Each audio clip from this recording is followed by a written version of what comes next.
Welcome back. So we worked on the projectile, and after we worked on the projectile, we switched gears and we started to work on the animations again. And so what we'll do now is we'll finish one more set of animations. So we have our walk run blend space, and we also have our crouch blend space. So now we're going to look at the sprinting blend space, which is going to be set up in pretty much the same manner, except the animations going to go, and the animations are going to be different, and the graph will look slightly different, and all of that good stuff. So I'll right click and I'll go again to animation and I'll click on blend space, and a skeleton is going to be soldier skeleton, and this is going to be sprint underscore blend space. Okay, so the sets of animations, we have the walk and run, so which includes the walk, run, and idle. This includes the crouch and the crouch walk and all that, and now this includes the sprint. So you'll hold down a special key, and pretty much all the first-person shooters, they have some sort of special key.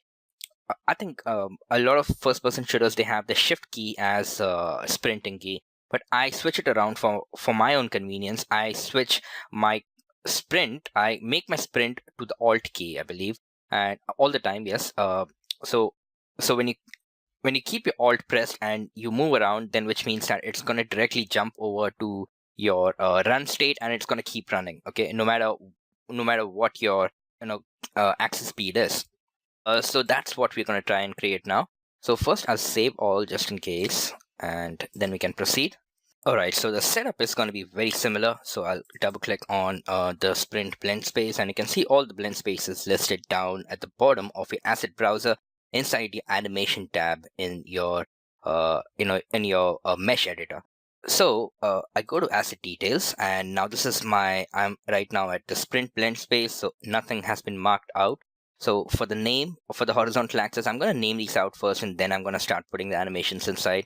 So of course, for the name, it's going to be, for the horizontal axis, it's going to be direction. And for the vertical axis, it's going to be speed. And I'll just double check. I'll look at the other ones. So it's direction and speed. I believe I'll just double click that. Direction and speed, yes. So I'll go back to my sprint. And for the direction, the minimum and the maximum range for the axis values is not going to change because that's always going to stay constant. And then you have the speed. The speed is going to be largely different from all the other blend spaces. If let's just review the other blend spaces and what they look like. So if I open my walk run blend space, the speed starts at 0, the minimum, and the maximum is 600. Okay, and if I look at a crouch, then it starts at 0 and it ends at 300, so it's much slower.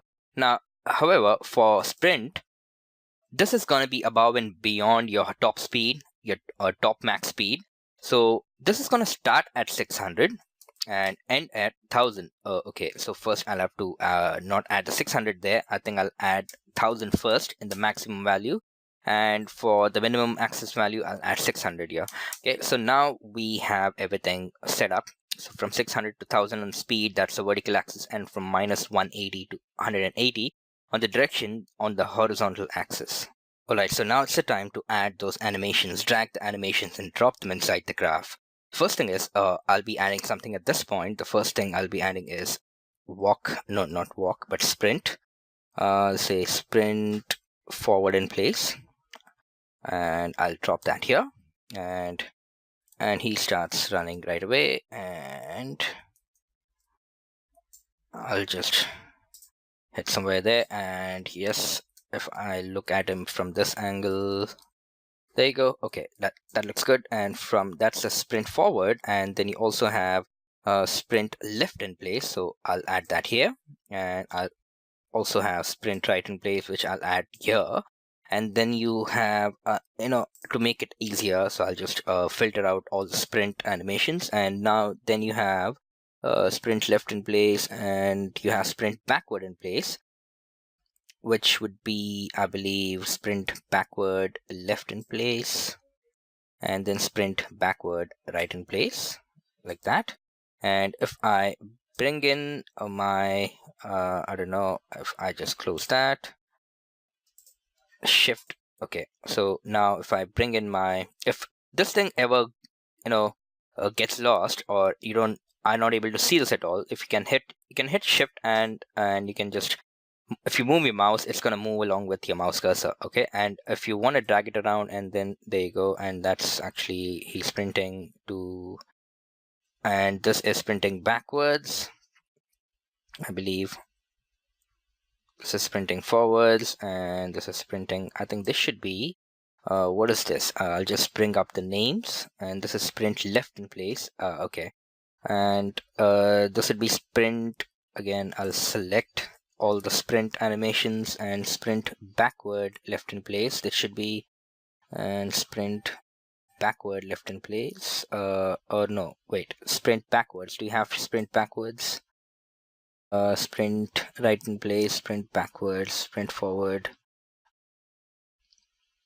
Okay. In fact, let's make a quick change. Instead of sprint forward in place, I'll go and make this run forward in place. This one, I'll replace that with run forward in place. And this one, I'll just move this and put it here. And this one, I'll say run, let's say run forward, I guess, left in place.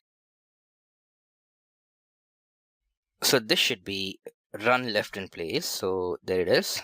And that would be run left in place. And then this would be run, not this, this one, run right in place.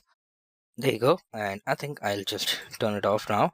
And this is sprint backward right in place. And in fact, I'll just make this sprint, let's see, sprint backward in place.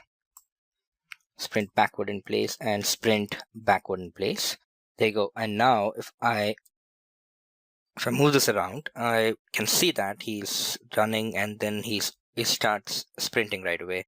And that's the max speed for sprinting. And anyways, this would be the preview value. And as you move up, he is going to start running around. And then this would be sprinting backwards. And this is not going to change speed because we don't have any other animation yet. Okay, great. So he's running fine right now. He's running and he's got the weapon in his hand, and he's also aiming and running. So at this point, even at this point, the player's ready to shoot. But all the way, this is at speed 600. So what happens when he runs, when he reaches the speed 1000? He should actually be sprinting. So let's bring that sprint forward. I think that's there. Yeah, the sprint forward in place. And if I drop it here, and now if I start moving this marker, he's sprinting, he's running, and now he will start sprinting. Now you can see that his animation is changing, and now his gun is changing as well. The position of the gun is changing.